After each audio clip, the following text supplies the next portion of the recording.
Ramadan. Satu, tarhib sebelum Ramadan tiba. Tarhib sebelum Ramadan tiba. Tentunya di bulan Sya'ban.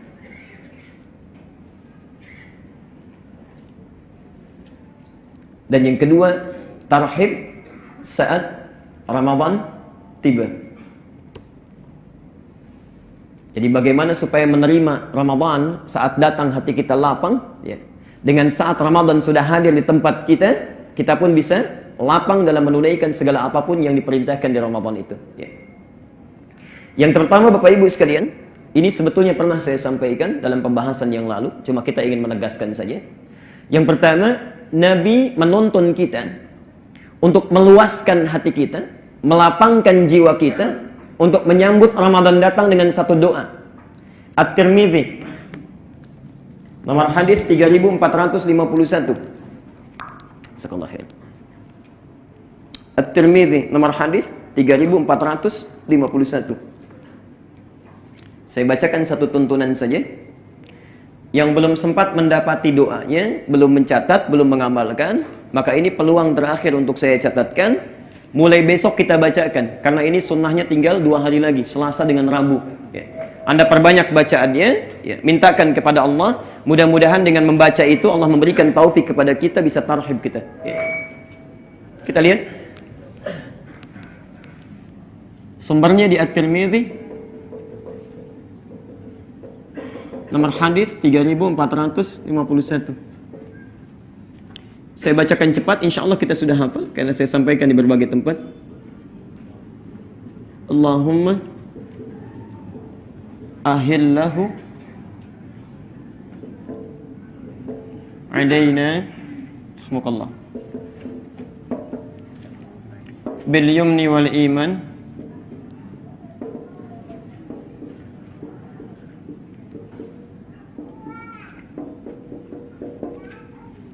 wassalamati wal islam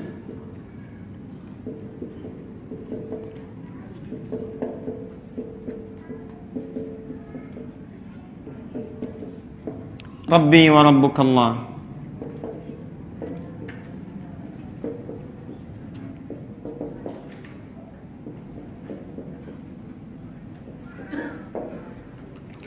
Saya bacakan, artikan, kemudian tafsirkan dengan cepat.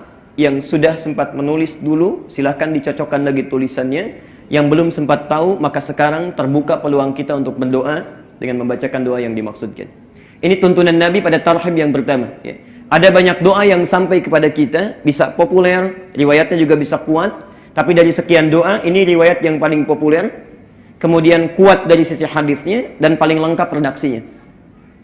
Allahumma ya Allah, ahillahu, mohon hadirkan awal Ramadan.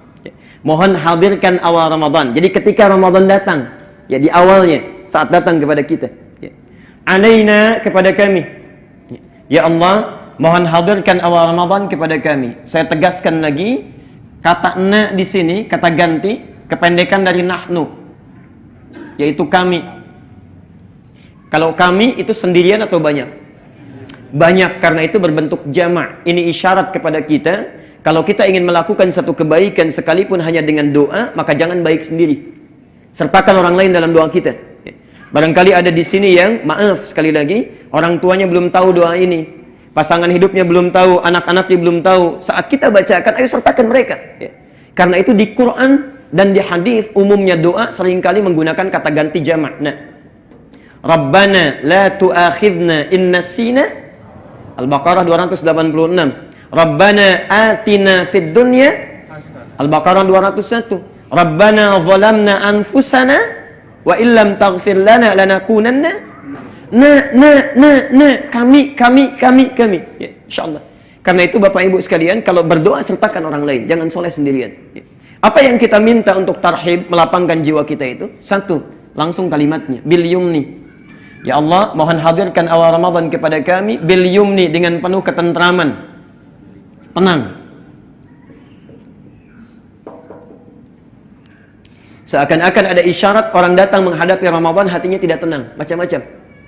Barangkali Anda yang hadir malam ini juga, ya, wajahnya kelihatan tenang, tentram, tapi hatinya belum tentu. Mungkin memikirkan bagaimana saat Ramadan datang, di rumah motif ekonomi belum siap, ya. Cabenya naik, bawangnya naik, berasnya naik, macam-macam. Ya. Di pasar induk bawang sudah 22.000, di pasar 31.000, di Papua 44.000, ya. Sudah kita pikirkan. Ya, itu baru bawang, belum yang lain. Masya Allah. Misal, ada orang yang nggak biasa puasa, ya. Hatinya nggak tenang. Ya Allah, kenapa kok cepat sekali? Padahal sudah 11 bulan lewat. Ya. Bisa nggak diundur? Masya Allah. Ya. Karena nggak biasa puasa. Ya. Karena itu bagi orang yang tidak pernah kedatangan Ramadan, maksudnya tidak serius dengan datangnya Ramadan, tahun lalu boleh tidak tenang, sekarang harus tenang. Mintakan kepada Allah. Wal iman, ini persoalan serius yang kedua. Dan dengan penuh kekuatan iman. Spirit ibadah. Kekuatan iman itu artinya spirit ibadah, semangat ibadah. Hati-hati, ada isyarat dalam kalimat ini seakan-akan orang-orang yang kedapatan Ramadan itu cenderung menurun spiritnya saat Ramadan. Bukan stabil. Ya. Padahal di awalnya Allah berikan kekuatan iman yang sama. Allah, Al-Baqarah 183. Kita hafal ayatnya, ayat puasa. Ya ayyuhalladzina kutiba alaikumus. Perhatikan Bapak Ibu, saya tegaskan sekali lagi dan ini terakhir penegasan saya. Ya itu disebut harfun nida, huruf untuk memanggil. Tidak pernah disebutkan dalam bahasa Arab. Itu ada 14 panggilan, tapi yang disebutkan di Quran cuma huruf ya ini saja. Terulang sebanyak 361 kali dalam Al-Quran. Fungsinya memanggil seseorang dengan 3 jarak berbeda. Ada yang dekat, Pak Harun dekat saya panggil ya Sayyid Harun, dekat. Insya Allah. Ada yang menengah, Pak Bambang agak menengah, saya panggil ya Sayyid Bambang, agak menengah. Untuk yang jauh, Pak Lutfi jauh di luar, saya panggil ya Sayyid Lutfi, jauh. Orang Arab mau manggil yang dekat, yang menengah, yang jauh bisa menggunakan satu huruf. Ya. Yang paling hebat ketika ya disandingkan dengan kata iman. Ya ayyuhalladzina amanu.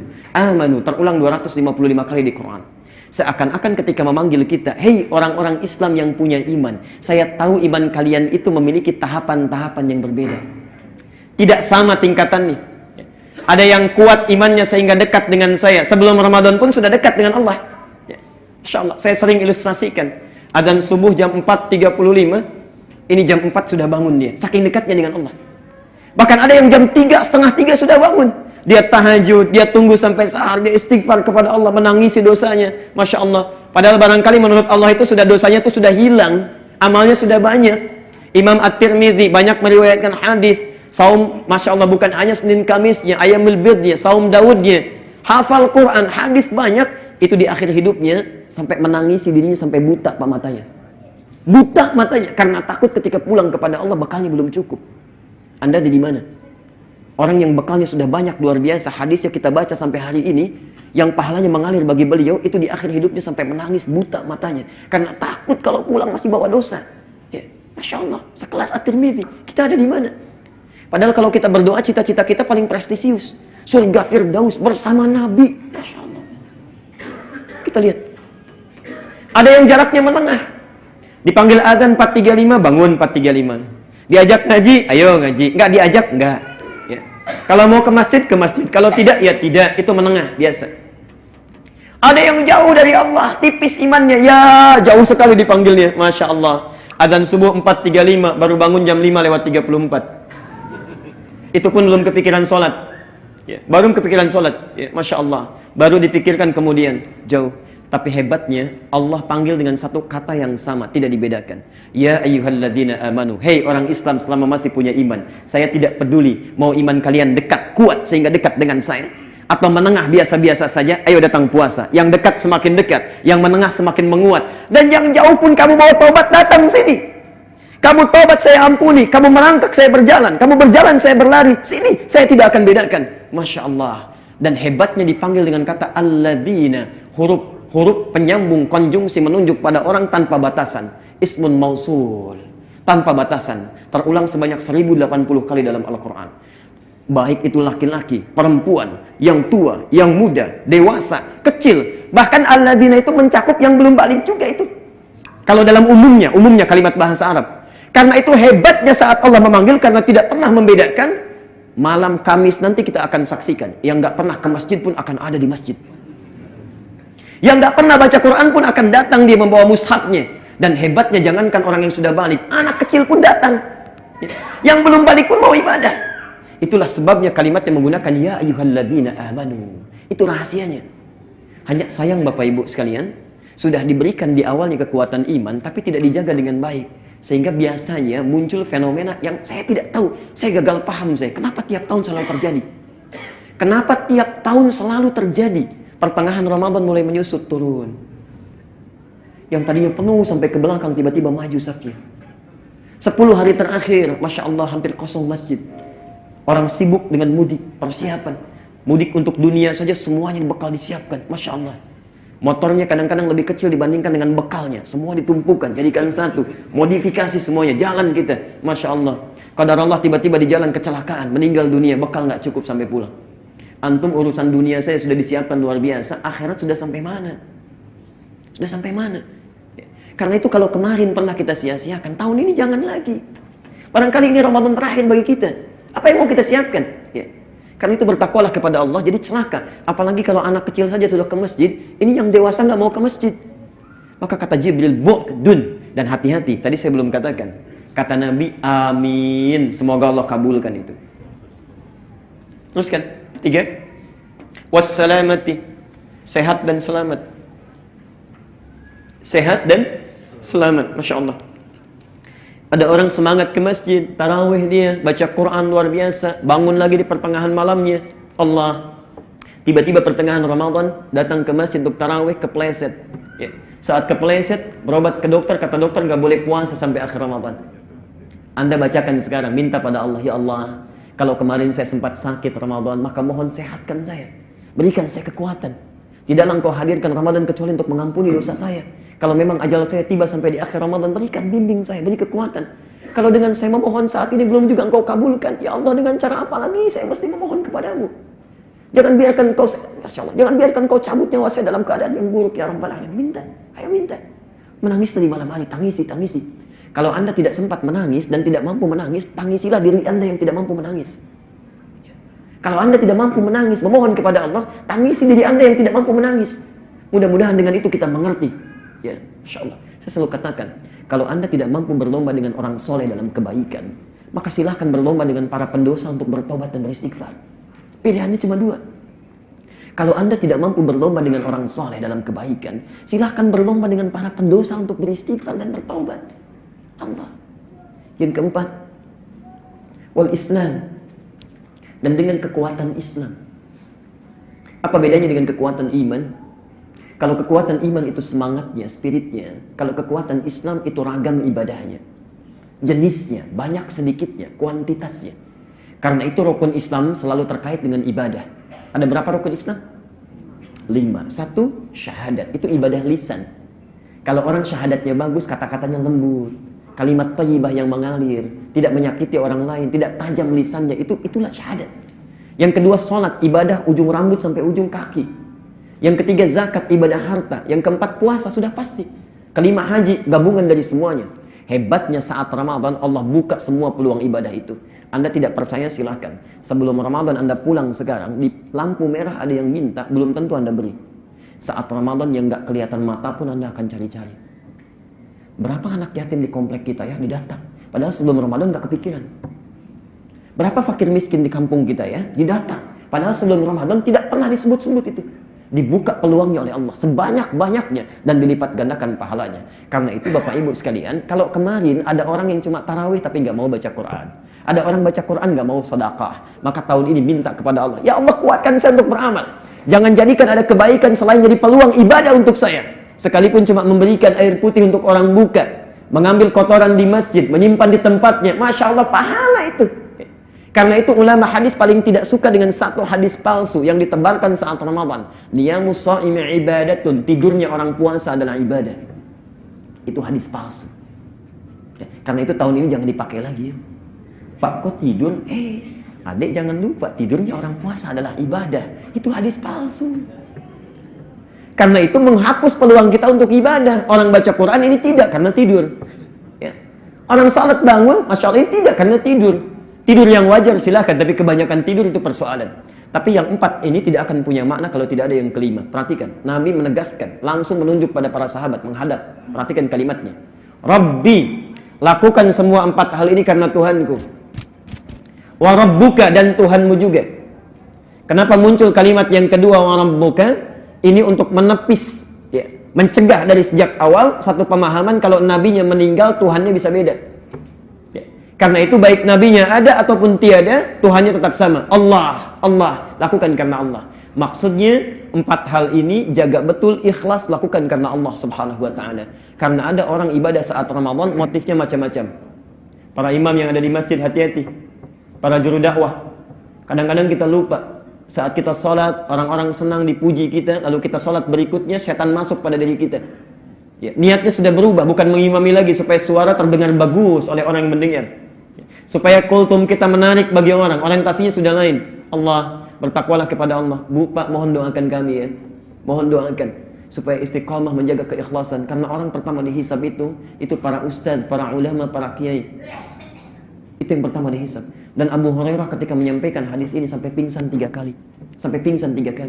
Karena ada 3 golongan yang pertama dihisab, hampir kebanyakan masuk neraka, kecuali sedikit.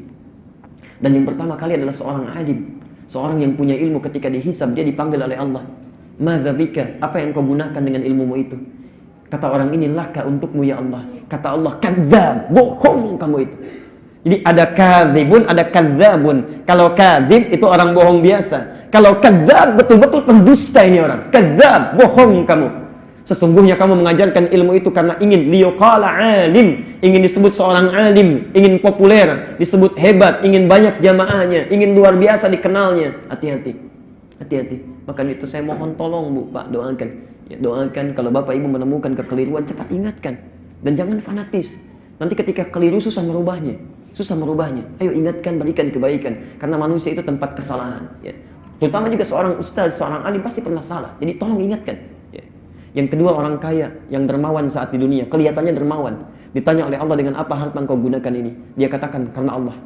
Kata Allah, bohong. Kamu itu berderma supaya disebut orang yang dermawan. Dan yang terakhir, orang jihad. Yang nampaknya seperti orang hebat, calon ahli surga. Ternyata masuk neraka. Ketika dia berjihad, dia hanya ingin dikenal sebagai pahlawan. Maka semuanya diseret oleh malaikat, diperintahkan oleh Allah untuk dimasukkan ke dalam neraka. Kebanyakan mereka. Tolong doakan, berikan kebaikan, dan lakukan semua karena Allah. Termasuk Bapak Ibu. Kok tarawehnya nggak di Al-Ihsan sih? Aduh, kelamaannya di sana panjang. Mendingan di masjid ini bacaannya pendek, rakaatnya cepat juga. Oh, nggak panjang-panjang, cepat keluarnya. Nggak sadar kita. Nggak sadar. Niat sudah bercampur. Mula-mula karena Allah, besok-besok jadi berubah. Ya. Karena itu bagian yang kelima, luaskan hati kita. Inilah tarhib pertama yang mesti kita hadirkan sampai dengan malam ini, sampai akhir Sya'ban. Kalau sudah diluaskan oleh Allah, yang pertama tenang hati, maka enak menyambutnya. Yang kedua, wal iman, spirit sudah meluas, maka perhatikan, wajan hati kita menjadi semakin lebih luas. Kalau orang yang tempat hatinya cuma seukuran begini, walaupun siap menerima Ramadan, begitu taraweh sudah cukup, baca Quran nggak bisa lagi, karena tempatnya sudah nggak ada. Tapi Anda mintakan diluaskan, luaskan. Ada yang luas, maaf, tapi rendah, dangkal. Karena tidak pernah meminta yang keempat itu Islam. Diberikan ragam ibadah supaya dalam ke bawahnya, supaya dalam. Ya. Ada orang yang sudah luas, dalam juga. Dia nggak pernah berhenti. Dan Masya Allah, kalau ketinggalan satu ibadah, walaupun cuma sunnah, menyesalnya luar biasa itu. Ada orang ketinggalan sunnah, itu menyesalnya luar biasa. Ya Allah, kenapa saya nggak bangun tahajud tadi malam? Kira-kira menggantinya seperti apa? Ya Allah, saya nggak baca Quran, salah saya ini. Menggantinya bagaimana? Orang tertinggal yang wajib biasa-biasa saja, yang ini ketinggalan sunnah sudah menyesal luar biasa. Itu orang tingkat tinggi amalannya. Jadi kalau antum ingin dimudahkan Ramadan tahun ini, ayo bacakan. Mohonkan kepada Allah. Minta sampai batas terakhir. Ya. Ayo hari Rabu nanti. Sampai maghrib kita mohonkan, lalu ketika datang Ramadan, kita buktikan kepada Allah. Kalau orang berdoa itu harus membuktikan. Buktinya, ya antum praktekkan. Jangan sekarang minta, begitu Allah kasih, Anda nggak mau praktekkan. Ya Allah, kuatkan iman saya, dikasih kesempatan sehat sampai akhir Ramadan, Anda tinggalkan. Itu artinya sudah diberi tapi nggak mau ngambil. Baik, itu bagian yang pertama.